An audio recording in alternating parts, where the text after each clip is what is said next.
नमस्कार, मैं हूँ राजेश श्रीवास्तव। उत्तर प्रदेश में इन दिनों एक तरफ बिजली कहर बरपा रही है तो दूसरी तरफ गर्मी। गर्मी का आलम यह है कि अब तापमान 42 डिग्री से लगातार ऊपर चल रहा है। पिछले 7 दिनों से इस टेम्परेचर का लगातार बढ़ना जारी है। लू के थपेड़े अपनी तरफ व्यक्तियों को सता रहे हैं तो दूसरी तरफ बिजली ने त्राहिमाम त्राहिमाम की स्थिति कर रखी है। बिजली की आवाजाही इतनी हो गई है कि अब लोगों को जीना दूभर हो गया है। संकट इतना गहरा गया है, डिमांड इतनी बढ़ गई है, उत्पादन कम है और जितनी डिमांड है उतनी पहुंचाई नहीं जा रही है। दूसरी ओर बिजली संकट इसलिए भी गहरा गया है क्योंकि बिजली में जो कमियां खराबी आ रही है, कहीं ट्रांसफार्मर जलने की, कहीं तारों को जलने की, कहीं इस तरह की जो समस्याएं आ रही हैं उनको निस्तारित करने के लिए जो संविदा कर्मी थे उनको बड़ी संख्या में छटनी कर दी गई है। कहा तो ये जा रहा है कि चूँकि बड़ी संख्या में इन लोगों को हटा दिया गया है, जिसके चलते एक फीडर पे 3 गैंग भी अब नहीं उपलब्ध हैं। इसके चलते उत्तर प्रदेश में बिजली संकट इतना ज़्यादा गहरा गया है कि आज जब मैं आपसे बात कर रहा हूँ तो मुख्यमंत्री योगी आदित्यनाथ को इसमें दखल देनी पड़ गई है। कल जब बिजली संकट पे इतनी ज़्यादा मारामारी हुई कि कई जगहों पर प्रदर्शन हुए और आपको बता दूं कि करीब 1 लाख की आबादी ऐसी थी जो कल लखनऊ की जहां 42 घंटे बिजली संकट बना रहा। यानी कि आप कल्पना कर सकते हैं कि इस गर्मी में 42-40 घंटे अगर बिजली ना आए तो लोगों का आक्रोश किस कदर फूट सकता है। इतना ही नहीं, 1 लाख की आबादी बिजली संकट के लिए तरसी तो इन लोगों ने जेई को बंधक बनाया और उनकी कार को भी पंचर कर दिया। इतनी ऐसी घटनाएं यहाँ पर लगातार होती जा रही हैं। पिछले कई दिनों से लगातार यहाँ पर बिजली संकट को लेकर के उपभोक्ताओं का गुस्सा फूट रहा है। कल बुद्धेश्वर चौराहा हो, चाहे मोहनलालगंज हो, चाहे वृंदावन हो, चाहे तेलीबाग हो या फिर गोमती नगर हो, महानगर हो, अलीगंज हो, किसी भी क्षेत्र में अगर आप चले जाएं तो आपको बिजली संकट से उपभोक्ता परेशान लगातार इसमें आपको दिखाई पड़ेंगे। कल भी जब संकट बढ़ा तो प्रभातपुरम, बादशाह सिटी, चंदन विहार, सिया कॉलोनी, नूर नगर, हर्ष नगर, भट्टा मऊ, जाहिद नगर, बाबू मियाँ चक्की, इसमें सुबह 4 बजे से लगातार लोग प्रदर्शन करते रहे और रात 3 बजे तक लगातार प्रदर्शन चला है। इसके बाद जब बिजली चालू हुई तब लोग घर लौटे।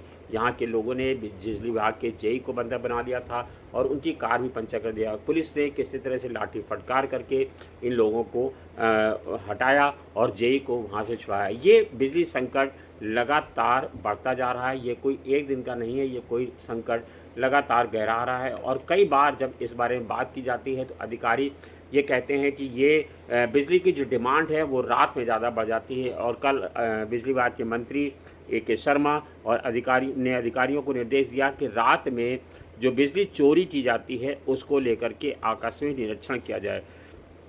तो उसके बाद अब ये भी एक टीम बनाई गई है जो ये लगातार रातों को निरीक्षण करेगी कि किन इलाकों में बिजली की चोरी की जाती है और बिजली चोरी रोकने के उपाय किए जाएंगे। यानी कि कहाँ पर रात में बिजली चोरी हो रही इसको लेकर के भी स्थिति हो जा रही। लेकिन ये एक जो जिम्मेदार अधिकारी हैं बिजली विभाग के, उन पर कोई कार्रवाई नहीं हो रही है।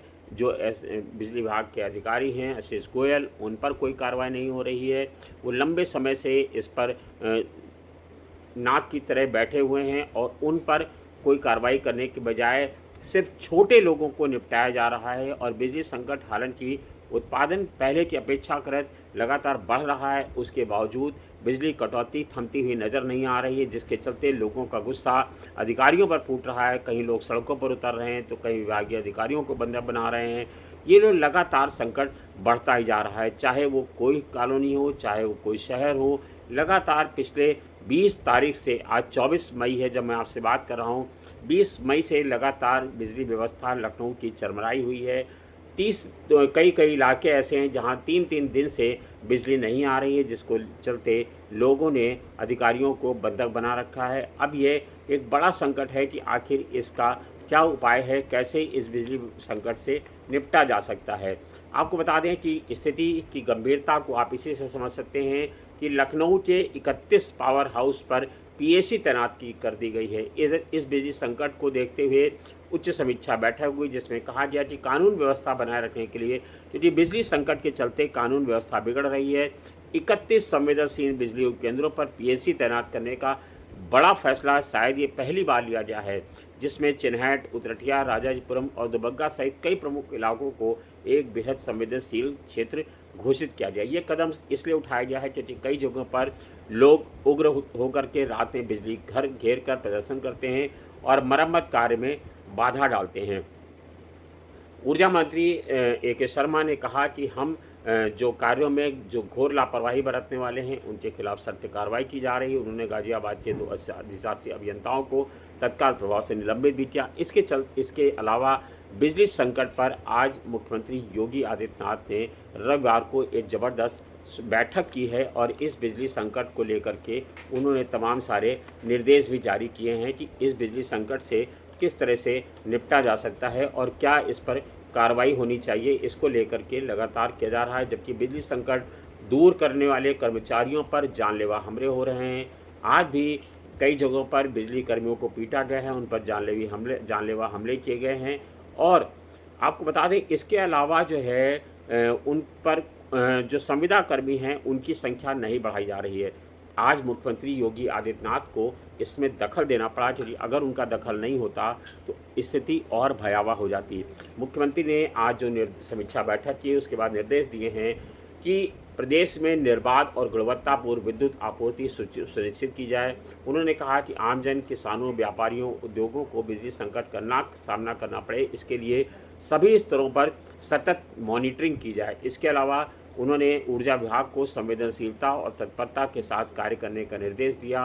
उन्होंने कहा कि बिजली संकट को, चूँकि गर्मी बहुत ज़्यादा पड़ रही है, इसलिए गर्मी में बिजली उपलब्धता सुनिश्चित करने के लिए उन्होंने कहा कि उत्पादन इकाइयों को अधिकतम क्षमता का उपयोग किया जाए और सभी संयंत्रों में तकनीकी दक्षता और रखरखाव व्यवस्था को सर्वोच्च प्राथमिकता दी जाए।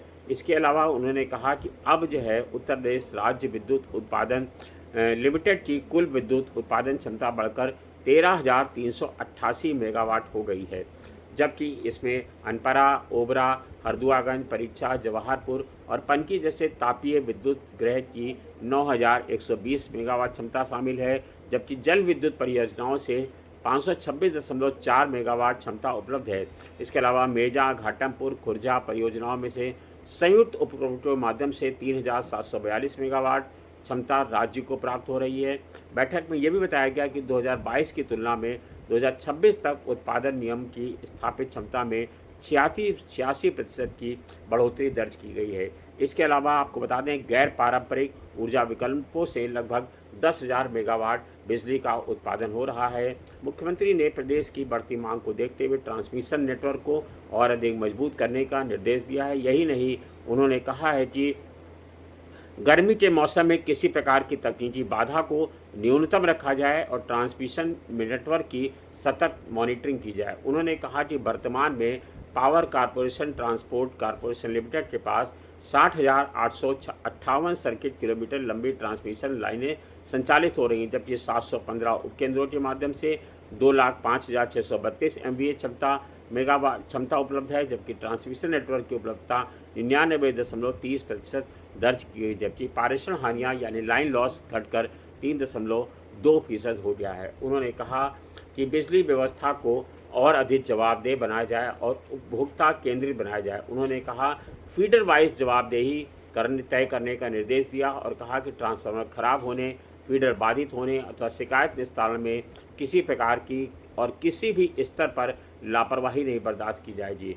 उन्होंने कहा कि आंधी, तूफान या अधिक तापमान जैसी परिस्थितियों के बावजूद फीडर स्तर पर त्वरित रिस्पांस सिस्टम सक्रिय रखा जाए। उन्होंने कहा कि प्रदेश में आए दिन चूँकि जो है, आपको याद होगा बीते दिनों 4, 7 और 15 मई को आंधी तूफान आया था, जिसमें कई 38 सब स्टेशन और 326 फीडर प्रभावित हुए थे, लेकिन मरम्मत एवं बहाली कार्य तेजी से कराया गया, जिसके बाद अधिकतर स्थानों पर बिजली आपूर्ति सुनिश्चित की जा सकी है। उन्होंने कहा कि 2022-23 की तुलना में पावर ट्रांसफार्मर क्षति में लगभग 80% की कमी आई है। 2022-23 में 429 पावर ट्रांसफार्मर क्षतिग्रस्त हुए थे, जबकि 25-26 में ये संख्या घटकर सिर्फ 87 रह रही है। बैठक में ये भी बताया गया कि 100 kVA से अधिक क्षमता वाले विद्युत उपकरण ट्रांसफार्मरों को क्षति दर में उल्लेखनीय कमी आई है। आपको बता दें कि लगातार मुख्यमंत्री ने उपभोक्ता सेवाओं को और अधिक तकनीकी आधारित और पारदर्शी बनाने का भी निर्णय लिया गया है। आपको बता दूं, इसके अलावा आपको जो बिजली स्मार्ट मीटर था उसको भी उपभोक्ता हितैषी बनाने का निर्देश दिया गया है। बैठक में कहा गया है कि सभी स्मार्ट मीटर उपभोक्ताओं को पूर्व की भांति पोस्टपेड व्यवस्था में परिवर्तित किया गया है। जून 2026 से स्मार्ट मीटर उपभोक्ताओं के बिल प्रत्येक माह की 1 से 10 तारीख के बीच पोस्टपेड के आधार पर जारी किए जाएंगे। उन्होंने कहा कि उपभोक्ताओं को SMS, व्हाट्सएप और ईमेल के माध्यम से बिल उपलब्ध कराए जाएंगे। साथ ही 15 जनवरी से लेकर 30 जून तक प्रदेश भर में विशेष कैंप आयोजित कर स्मार्ट मीटर की शिकायतों का निस्तारण किया जाए। तो आप समझ सकते हैं कि किस तरह से मुख्यमंत्री ने बिजली संकट को लेकर के दखल दिया है। बिजली मंत्री लगातार अधिकारियों के पेंच कस रहे हैं। अधिकारी लेकिन हाथ पर हाथ धरे बैठे हुए हैं। वो केवल इस पर ध्यान दे रहे हैं कि उनकी निजी आय के स्रोत कैसे बढ़ें, लेकिन बिजली विभाग अगर गर्त में जाता है तो जाए। अधिकारियों के चेहरे पर, अधिकारियों के कान पर कोई जू रेंगती हुई नज़र नहीं आ रही है। इसीलिए कहा जा रहा है कि उत्तर प्रदेश में बिजली विभाग का संकट बहुत बड़ा है और अगर जल्दी ही मुख्यमंत्री ने इस पर अच्छा बड़ा दखल नहीं दिया और कई लोगों पर गाज ना गिरी तो ये संकट थमता हुआ नज़र नहीं आ रहा है। धन्यवाद, शुक्रिया।